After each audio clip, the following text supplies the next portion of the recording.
एक ऐसा प्लांट है जो जमीन पे तो रहता है बट रिप्रोडक्शन के लिए उसको पानी में जाना पड़ता है। मतलब ये जो प्लांट है ये रिप्रोडक्शन उनका तभी होगा जब ये पानी में जाएंगे, मतलब पानी के बिना इनकी लाइफ साइकिल कंप्लीट हो ही नहीं सकती। और ऐसे ही प्लांट को हम ब्रायोफाइटा कहते हैं। हम 9th साइंस का चैप्टर नंबर 6 पढ़ रहे हैं, क्लासिफिकेशन ऑफ प्लांट, और ये है लेक्चर नंबर 3।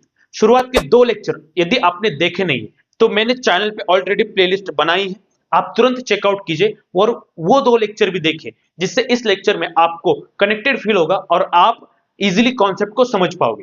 चलो शुरुआत करते हैं। अब आपके सामने एक चार्ट दिख रहा है। बेसिकली ये चार्ट प्लांट क्लासिफिकेशन का चार्ट है, जिसमें आ जाता है सबसे main important part kingdom planting. अब किंगडम प्लांटिंग को 2 बड़े बड़े ग्रुप में डिवाइड किया गया है, एक है क्रिप्टोगैम, दूसरा है फेनेरोगैम्स। ओके, क्रिप्टोगैम्स में कुछ डिविजन्स है जिसे हम थैलोफाइटा, ब्रायोफाइटा, टेरिडोफाइटा कहते हैं। फेनेरोगैम्स में 2 डिवीजन है जिसे हम जिम्नोस्पर्म एंड एंजियोस्पर्म कहते हैं। और आज हम ये जो ब्रायोफाइटा है इसको डिटेल में पढ़ने वाले हैं, डिटेल में इजी वे से समझने वाले हैं कि ये ब्रायोफाइटा क्या है और किस तरीके से प्लांट को इस ग्रुप में डिवाइड किया गया है। चलिए शुरुआत करते हैं। पॉइंट 1 में सीखते हैं ब्रायोफाइटा क्या है। चलो, तो ब्रायोफाइटा क्या है? प्लांट किंगडम का एक ग्रुप है जो जमीन पर रहते हैं लेकिन पानी पर डिपेंड करते हैं, मतलब पानी के बिना इनकी जिंदगी चल ही नहीं सकती। ओके, तो इसलिए हम ब्रायोफाइटा को एम्फीबियंस ऑफ प्लांट किंगडम कहते हैं। अब एम्फीबियंस क्यों? आपको पता है फ्रॉग एक एनिमल है, फ्रॉग पानी में भी रहता है और जमीन पे भी रहता है, इसलिए हम उसको एम्फीबियन कहते हैं। ओके, वैसे ये प्लांट है, ब्रायोफाइटा क्या है? प्लांट है जो जमीन पे रहता है बट अपनी लाइफ साइकिल कंप्लीट करने के लिए पानी में रहता है। तो याद रखना, ब्रायोफाइटा को एम्फीबियंस ऑफ प्लांट किंगडम क्यों कहते हैं? बिकॉज वो जमीन पे भी रहता है और रिप्रोडक्शन के लिए पानी में जाता है, इसलिए हम ब्रायोफाइटा को एम्फीबियंस ऑफ प्लांट किंगडम कहते हैं। पॉइंट 2 में हम ब्रायोफाइटा के बॉडी स्ट्रक्चर के बारे में समझते हैं। चलो सीखते हैं। अब ब्रायोफाइटा का बॉडी स्ट्रक्चर कैसा है? उनमें रूट्स नहीं होते, स्टेम नहीं होती, लीव्स नहीं होती, तो होता क्या है भाई? तो इनमें एक रूट जैसा स्ट्रक्चर होता है जिसे हम राइजोइड कहते हैं। अब ब्रायोफाइटा में रूट नहीं है, रूट जैसा स्ट्रक्चर है जिसे राइजोइड बोला गया है। अब ये राइजोइड क्या ब्रायोफाइटा को क्या हेल्प करता है? इसको सरफेस पे चिपकने के लिए हेल्प करता है। तो आपने ब्रायोफाइटा देखा, आप बोलोगे सर कहां पे देखा? रिकॉल करो, रेनी सीजन में किसी भी सरफेस पे या फिर वॉल पे एक ग्रीनिश कारपेट जैसा लेयर आ जाता है, कारपेट जैसा एक ग्रीनिश लेयर आ जाता है, वही होता है bryophyta.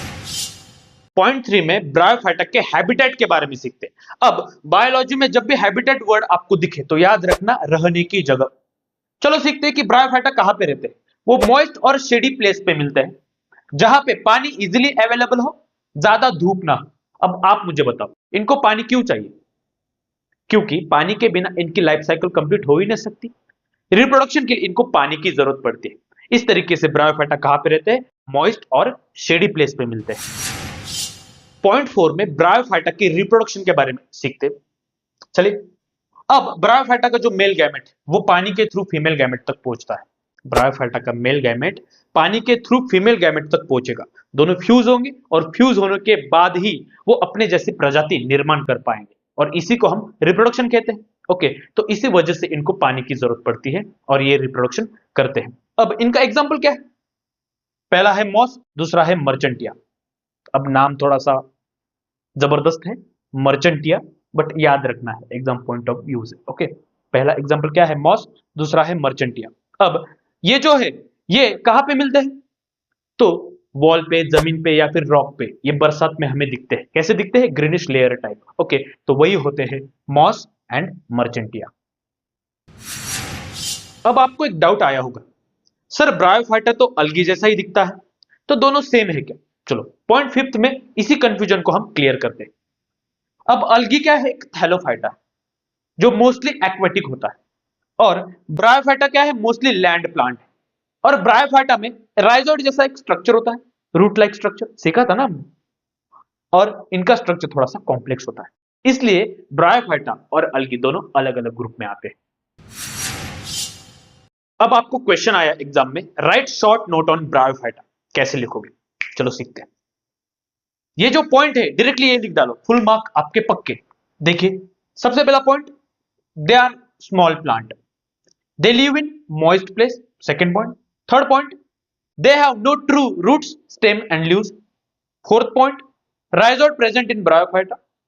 Fifth point, they need water for reproduction.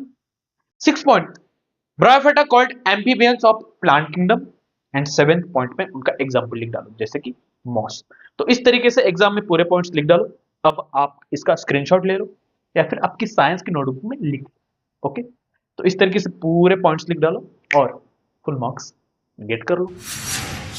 ये जो चैप्टर 6 है, क्लासिफिकेशन ऑफ प्लांट, अब इसकी सीरीज यदि आपको हेल्प कर रही है तो कैसा रहेगा कि आपका वो फ्रेंड जिसे भी ऐसे कॉन्सेप्ट इजी वे में सीखने के लिए मिल जाए। तो इसीलिए इस वीडियो को या फिर इस सीरीज को तुरंत उसके साथ शेयर कर दो, क्योंकि sharing is caring. Okay, finally अपने चैनल को that is HS academy by Harshal को सब्सक्राइब करना मत भूलना, नोटिफिकेशन को ऑन कर लो, क्योंकि अब ये सीरीज चलने वाली है और हम और भी डेप्थ में आगे के कॉन्सेप्ट सीखने वाले। ओके, तो नेक्स्ट वीडियो में हम टेरिडोफाइटा के बारे में सीखने वाले, ऐसे प्लांट जो फर्स्ट टाइम उनमें रूट, स्टेम एंड लीव्स पाए जाते हैं। ओके, मिलते हैं नेक्स्ट वीडियो में, तब तक के लिए कीप लर्निंग, कीप ग्रोइंग। धन्यवाद।